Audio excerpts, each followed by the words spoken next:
Train है, तब तक ये हमारे गांव में ही रहेंगे। बिल्कुल बिल्कुल बिल्कुल, ये तो हमारा सौभाग्य है। आप इस गांव को अपना ही देश समझिए। Yes, yes. Oh no, God.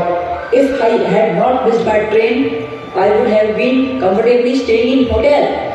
But one thing is that the air is very good here.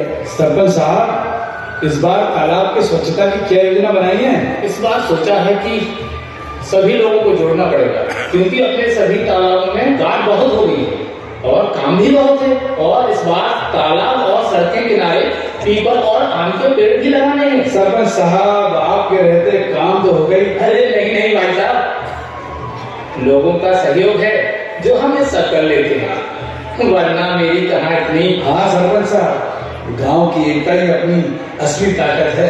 आपने जितने प्रयत्न किए हैं ना इस गांव में, उसका ऋण हम गांववासी कैसे चुकाएंगे?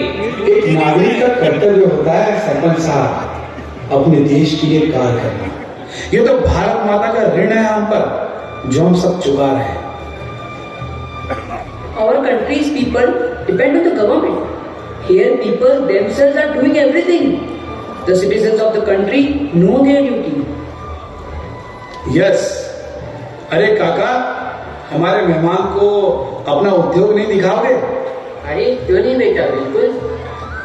ठीक है सरपंच साहब, अपने मेहमान को हम जरा गांव दिखाकर आते हैं। मिलते हैं फिर।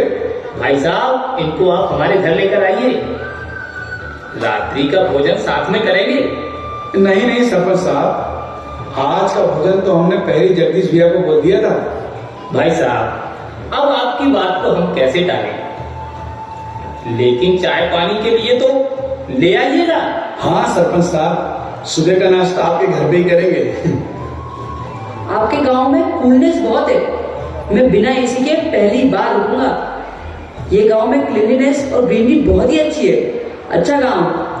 हाँ, ये गांव एक ही नहीं, यहाँ के सारे गांव लगभग ऐसे ही हैं। मेडिकल फैसिलिटी, एजुकेशन, फार्मिंग, ये सब बहुत अच्छा है यहाँ पर। Oh good. What will they serve for dinner? I am very hungry too.